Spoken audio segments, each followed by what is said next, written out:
Sejam bem-vindos ao final da trilogia Mistérios da Bíblia e da Criação. Hoje nós chegamos ao ápice da nossa jornada arqueológica pelas ruínas de Jericó. Até aqui cruzamos o deserto com Josué, desvendamos o mistério teológico por trás da história de Raabe e analisamos os debates cronológicos mais acirrados entre os maiores cientistas do mundo.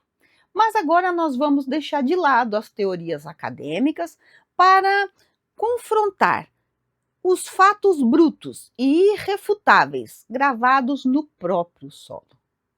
Nesse episódio, vamos examinar as evidências físicas e as anomalias surpreendentes coletadas diretamente na terra de Tel el-Sultan ou Jericó. Tel el-Sultan é a Jericó antiga e Jericó é a cidade moderna.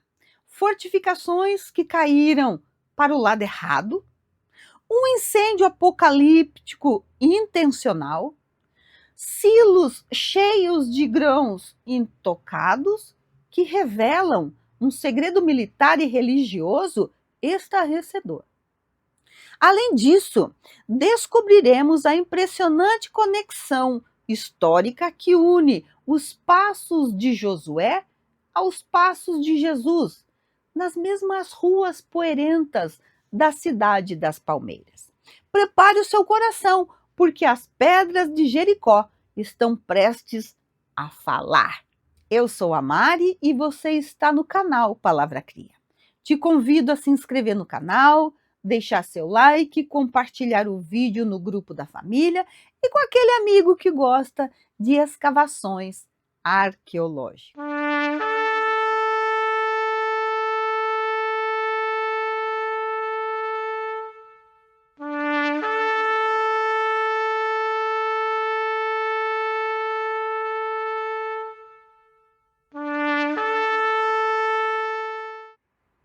Quando deixamos de lado as teorias e analisamos as evidências físicas e achados empíricos coletados diretamente no solo de Tel el-Sultan, deparamos-nos com anomalias arqueológicas fascinantes que coincidem de forma surpreendente com os detalhes específicos no relato contido no livro de Josué.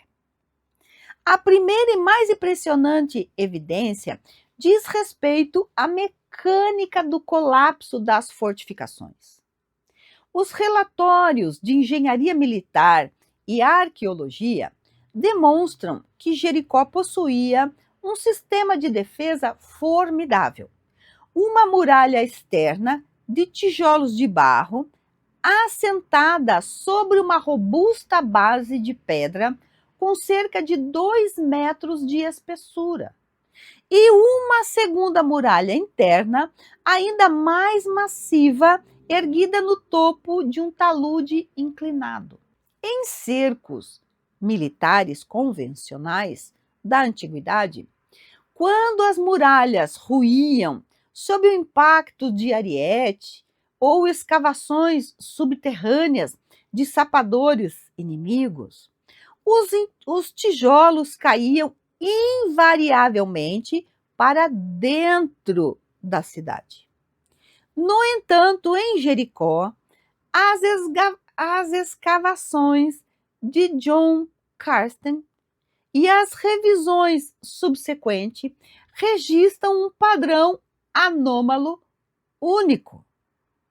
As muralhas de tijolos desabaram inteiramente para fora e para baixo, acumulando-se na base do muro de contenção. Esse desabamento incomum criou uma rampa natural e perfeita de escombros, permitindo que os invasores que estavam do lado de fora subissem diretamente para o interior da cidade fortificada. Exatamente como o texto de Josué 6:20 descreve graficamente. A segunda evidência física contundente é a camada de destruição por incêndio de proporções apocalípticas. Todas as equipes de escavações que trabalharam em Jericó identificaram estratos espessos de cinza escura, carvão vegetal e tijolos severamente avermelhados pelo calor extremo. O fogo foi tão intenso que consumiu estruturas inteiras de forma intencional e sistemática.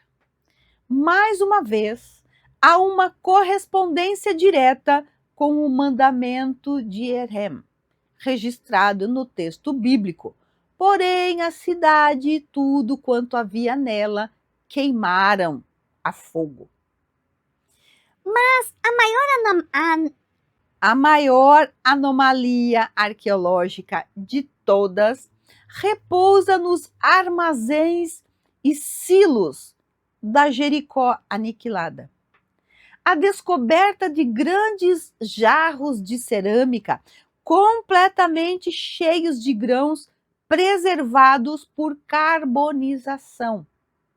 Para um arqueólogo de campo, esse achado é de uma raridade desconcertante e nos revela duas verdades históricas inquestionáveis. Primeiro, a presença de jarro transbordando grãos prova que a cidade foi conquistada de forma extremamente rápida, após um cerco de curtíssima duração. Se Jericó tivesse sido sitiada por meses, os habitantes teriam consumido integralmente as suas reservas de alimento para sobreviver à fome. O achado é perfeitamente compatível com a narrativa de um cerco rápido de apenas 7 dias. Segundo, os grãos intactos provam que as tropas vitoriosas não saquearam os suprimentos de comida da cidade conquistada. Em qualquer guerra convencional da antiguidade, o cereal era o bem mais precioso e o primeiro a ser pilhado pelos soldados para alimentar o exército vencedor. Deixar os jarros de grãos intocados e queimá-los junto com o restante da cidade é uma conduta militar inexplicável. A menos que os conquistadores estivessem sob uma ordem religiosa estrita de não tocar em absolutamente nada do saque, obedecendo cegamente aos votos de Erem exigidos por Josué.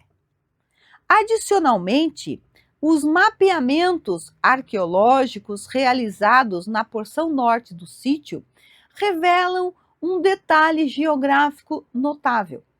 Seções específicas da muralha de tijolo de barro permaneceram intactos e não sofreram o colapso generalizado que afetou o restante da cidade.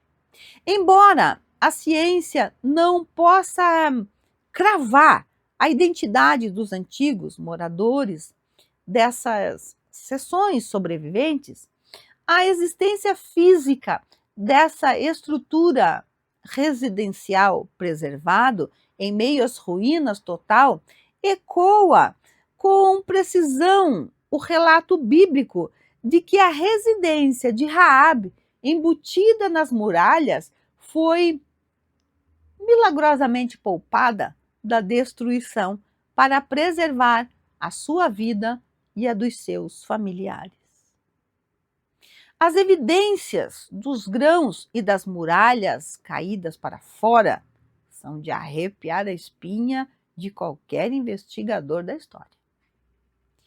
Se você valoriza esse nível de detalhamento e precisão científico da análise dos textos sagrados, deixe seu comentário aqui. E aproveite para se inscrever no canal. Eu tenho a impressão que você ainda não é inscrito. Se inscreva, é de graça. e ative todas as notificações para apoiar a nossa busca contínua pelos mistérios da criação. E já te convido a assistir a parte 1 e 2 dessa série de 3 vídeos.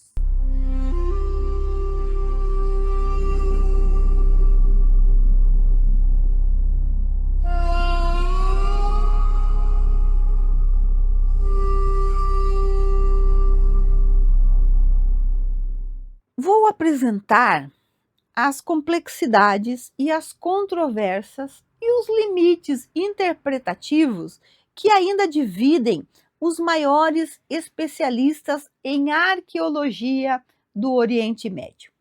A reconstrução do passado bíblico está longe de ser um consenso absoluto nas universidades mundiais. O que é bom? O ponto central de toda a controvérsia científica em torno de Jericó não reside na existência material das muralhas destruídas ou nas camadas de incêndio. Fatos físicos amplamente aceitos e documentados por todas as escolas arqueológicas.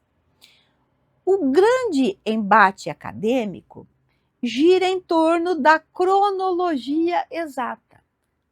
Quando exatamente ocorreu esse colapso catastrófico? Quando? De um lado do debate, encontramos a chamada cronologia alta, ou tradicional, defendida energeticamente pelo Dr. Brian Wood, e por uma ala de estudiosos maximalistas e conservadores. Essa corrente baseia-se em registros textuais como 1 Reis 6:1 para datar o êxodo do Egito em aproximadamente 1446 a.C., situando a subsequente conquista militar de Jericó por volta de 1406 a.C. Para esse grupo de acadêmicos, as evidências materiais da destruição de Tel el-Sultan alinham-se de forma fascinante e direta com o relato do livro de Josué.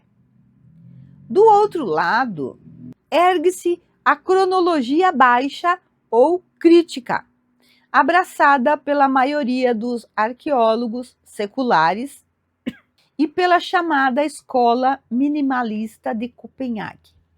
Esses pesquisadores propõem que o êxodo teria ocorrido muito mais tarde, lá pelo século 13 a.C., ou argumentam que as narrativas de Josué são construções literárias, tardias, elaborada durante o exílio babilônico no século VI a.C., com propósitos de propaganda teológica e política. Para os minimalistas radicais, o descompasso cronológico entre os dados de Kathleen Kenyon e a cronologia bíblica tradicional demonstra a falta da historicidade do evento. As técnicas modernas de datação por radiocarbono, aplicadas na amostra do carvão e nos grãos carbonizados coletados nos estratos de Jericó, trouxeram dados valiosos, mas ainda não resolveram o impasse de forma definitiva. Os resultados laboratoriais apontam para uma história longa e complexa e multifacetada de destruições e reconstruções ao longo dos milênios, dividindo os físicos e arqueólogos na calibração exata das datas limite. Diante do desafio de explicar a mudança cultural na região sem uma invasão militar massiva, Estudiosos críticos propuseram modelos alternativos de conquista. Entre eles, destaca-se a teoria da infiltração pacífica, que sugere que grupos seminômades israelitas se estabeleceram de forma gradual e pacífica nas colinas de Canaã, ao longo de várias gerações, integrando-se culturalmente. Outra vertente é a teoria da revolta camponesa, que defende que os primeiros israelitas eram, na verdade, cananitas das classes mais baixas que se rebelaram violentamente contra as elites opressoras das grandes cidades-estados urbanas.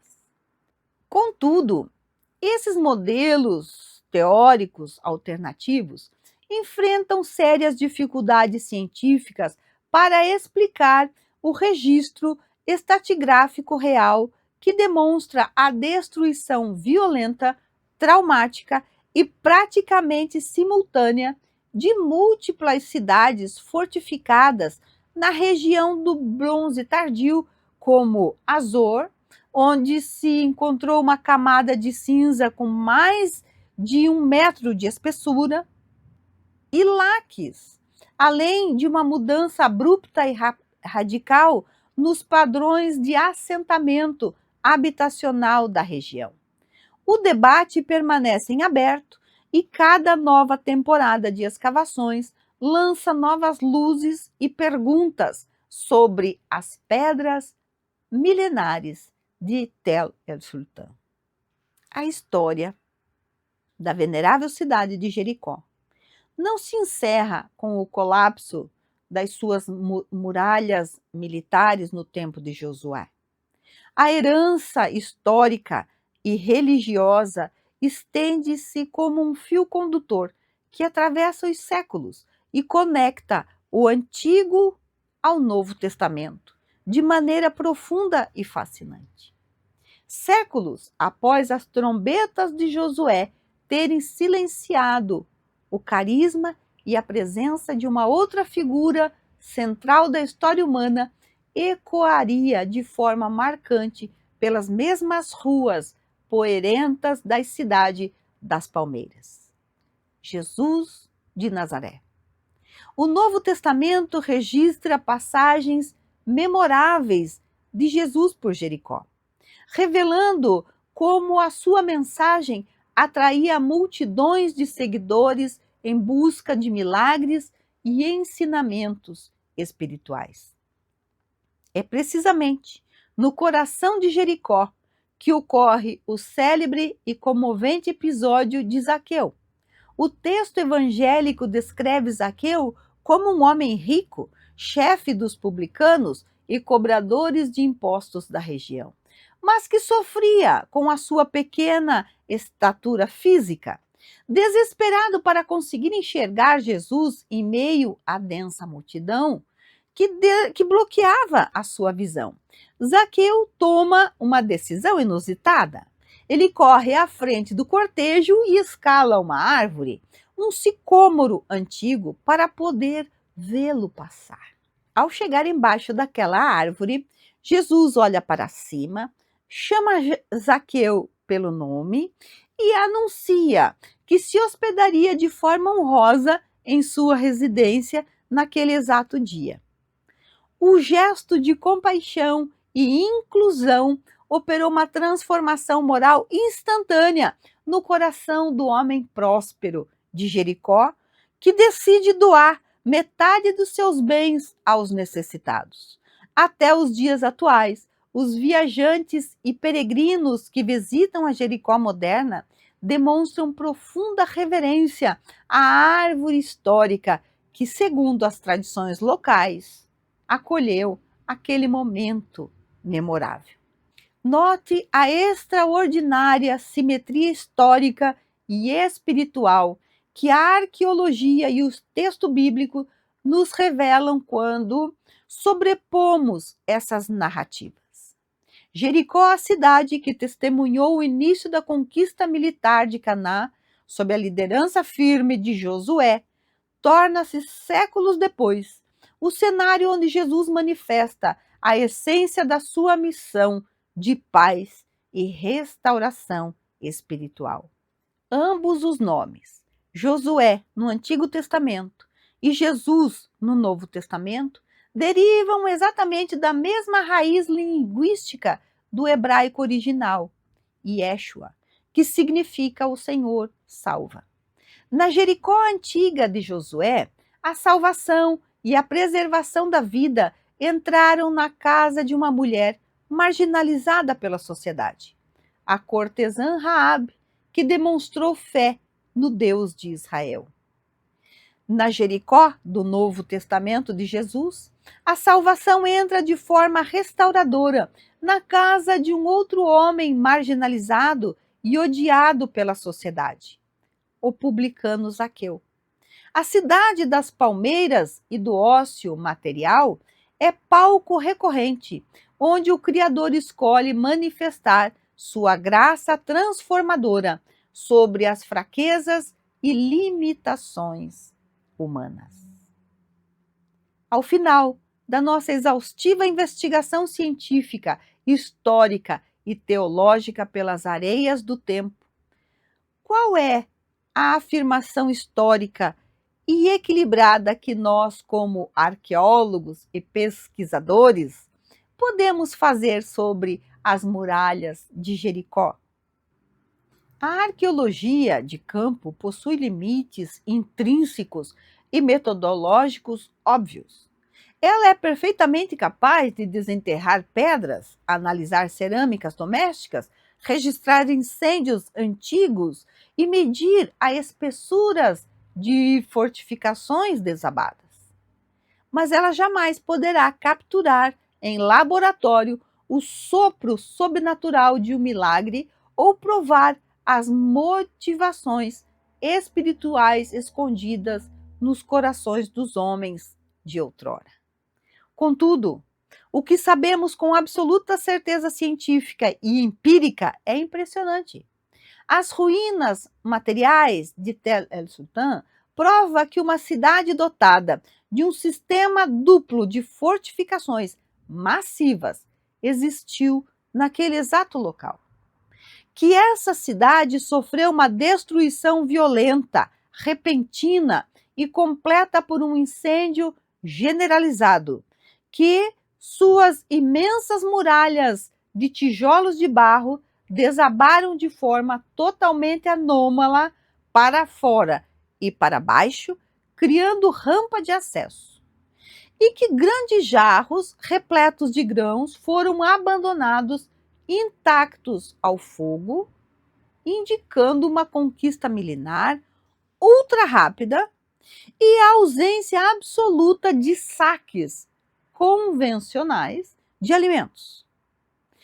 Quando propriamente datado por meio de análise de cerâmicas locais e escaravelhos da 18ª dinastia egípcias, conduzida pelo Dr. Brian Wood, todos esses achados materiais revelam-se perfeitamente consistentes com destaques, com detalhes do livro de Josué. Para além das calorosas controvérsias cronológicas que ainda dividem os círculos acadêmicos das universidades, as muralhas silenciosas de Jericó carregam um significado simbólico, metafórico e existencial eterno, que transcende o tempo e nos conecta diretamente à história viva. Jericó representa a nossa própria jornada pessoal, os imensos e aparentemente intransponíveis obstáculos humanos que se erguem diante dos nossos olhos. São as muralhas invisíveis do medo, da dúvida, da ansiedade e das impossibilidades materiais que tentam bloquear o acesso às nossas promessas e propósitos de vida. A queda de Jericó nos ensina que a vitória sobre as maiores fortalezas da existência não é a conquista pela força bruta, pela violência ou pela estratégia puramente humana, mas sim através de obediência paciente, da perseverança silenciosa, da fidelidade, dos princípios e da confiança inabalável de que os muros que nos cercam cairão por terra no tempo certo.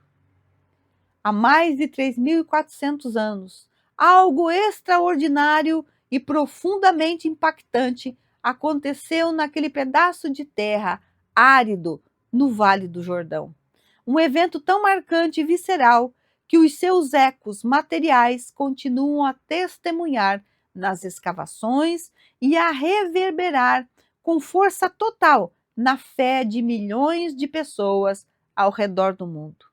As pedras de Jericó continuam a falar. A questão é se estamos dispostos a ouvir o que elas têm a dizer. Muito obrigado por me acompanhar nesses 3 episódios. Convido você a assistir os outros 2. Eu vou deixar o link aqui, mas te convido também a assistir a playlist Mistério da Bíblia e da Criação. Tem muito material bom. Te espero lá. Até!